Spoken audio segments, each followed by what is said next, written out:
여러분 안녕하십니까? 프레스룸 라이브입니다. 설 연휴 끝 다시 문을 연 주식시장은 오늘도 또 오르고 있습니다. 코스피 지수는 5,600을 넘었는데요. 또 사상 최고치를 경신했습니다. 오늘 경제 라이브는 허준영 서강대 경제학부 교수 나오셨습니다. 어서 오세요. 안녕하세요. 네, 연휴 주식시장 3일 정도 쉬었는데요. 오늘 다시 오르네요. 이게 모멘텀이 진짜 큰 것 같아요. 네. 저희 보통 반도체 사이클 한번 좋은 거 들어오면 한 1년 반에서 2년 간다고 그러는데 사실 그 사이클로 보면 지금 조금씩 내려가야 될 사이클이거든요. 근데 네. 이게 미국발 AI 관련 투자랑 만나다 보니까 거기다가 메모리 반도체가 지금 가격이 워낙 뛰고 있다 보니까 이게 전반적으로 굉장히 모멘텀이 오래가는 그런 느낌이고요. 거기다가 이제 일시적으로 저희 부진했던 주가가 좀 부진했던 조선주 같은 경우 또 올라가고 있고요. 네. 이런 부분들 보면 뭐 조선, 방산, 원전 관련된 부분 거기다가 AI 로보틱스까지 주식을 바칠 호재들이 굉장히 많은 상황 같습니다.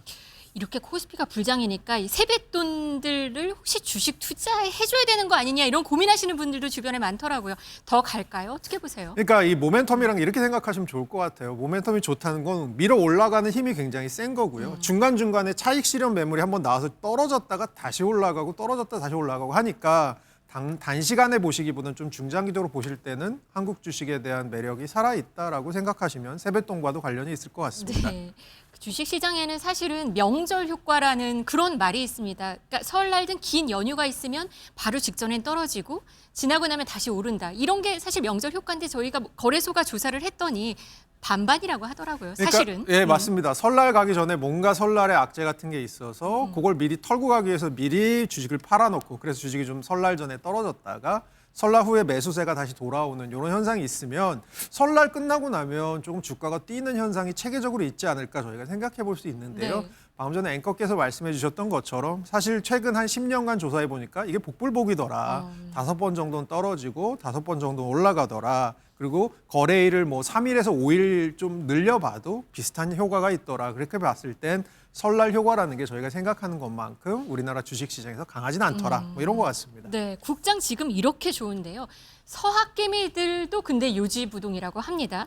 이달 들어서 서학개미들이 미국 주식을 여전히 그래도 많이 사고 있더라고요. 지금 거래일 기준으로 보니까 2월 들어서 서학개미가 미국 주식을 사들인 규모가 37억 달러나 된다고 해요. 그러면 하루를 기준으로 하면 3억 달러씩 미국 주식 쇼핑을 했다는 건데 그래도 아직 미국 주식에 대한 관심이 높은 거예요. 네, 그렇게 생각할 수밖에 없는 게요. 지난 20년간 미국만큼 생산성이 많이 나온 경제도 없고요. 그리고 시가총액 1조 달러 넘는 기업이 전 세계에 12개 있는데 그중에 10개가 미국 기업입니다. 네. 그리고 가장 큰 자본시장을 갖고 있고 AI 랠리의 지금 진원지가 미국이잖아요. 어떻게 보면 미국 시장이라는 것이 가지는 매력도라는 건 줄어들지 않는 것 같고요. 저는 이제 거시경제학 하는 네. 사람이니까요. 거시적으로 봤을 때도 올해 선진국 경제 중에 성장률이 나오는 나라가 그나마 미국밖에 없다는 얘기가 계속해서 나오고 있습니다. 그렇게 봤을 때는 거시 팩터도 그렇고 산업 팩터도 그렇고 미국에 대한 올해 랠리는 당분간은 계속될 것 같아서 우리나라 서학개미들의 미국행을 뭐 구조적으로 막을 수 있는 부분은 뭐 별로 없지 않을까라고 보고 있습니다. 그래도 국장 투자도 개인들이 많이 하고 있거든요, 지금은. 그러니까 전반적으로 주식에 대한 저변이 넓어지는 것 같아요. 그래 그중에 일부는 서학으로 가시는 거고 또 동일한 투자자라도 포트폴리오의 일부를 미국에 갖고 있고 일부를 한국에 갖고 있고 뭐 이렇게 가져가시는 최근의 트렌드가 좀 관측이 됩니다. 네, 이런 가운데 투자의 귀재 워런 버핏이죠. 은퇴 전에 했던 마지막 한 수가 전해졌어요. 근데 애플과 BOA, 그러니까 은행주를 팔고 뉴욕타임스, 그러니까 언론사 주식을 대거 샀습니다. 과거에 이젠 신문이 끝이다 하고 주식을 처분했던 그런 기억이 있는데 좀 이게 시사하는 바가 있을 것 같습니다. 저 이제 MBN도 레가시 미디어지만 네. 저 사실은 AI 시대가 되면 저희가 생각하기에 뭐 유튜브나 개인화된 매체들이 굉장히 더 각광을 받을 것 같지만 한편으로는 검증된 정보들에 대한 이 소비자들의 욕구가 강해진다라는 겁니다. 그러면 네. 레가시 미디어가 가지는 가장 큰 장점 중에 하나는 아무거나 방송에 내거나 아무거나 활자화하지 않고 검증된 것만 활자화하거나 방송에 내기 때문에 네. 오히려 이런 레가시 미디어에 대한 가치가 올라갈 수도 있다라는 게 좀 더 그 긴 흐름에서 본 이 버핏의 얘기인 것 같고요. 좀 더 단기적으로 봤을 때는 뉴욕타임즈는 사실 저도 놀라운 게 가끔씩 뉴욕타임즈 기사 중에 너무 재밌는 거 있어서 딱 눌러보면 돈 내라고 하거든요. 그래요?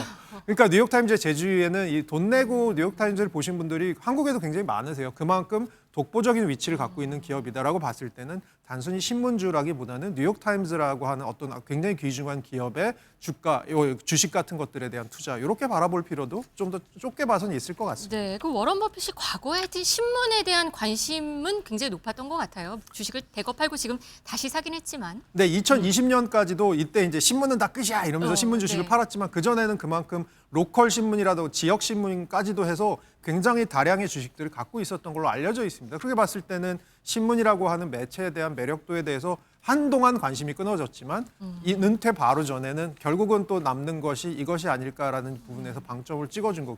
저는 한편으로 좀 굉장히 메시지가 좀 둔중하네요. 네, 버핏 10대 시절에 신문 배달부로도 일을 네, 했었다고 맞습니다. 하네요. 네.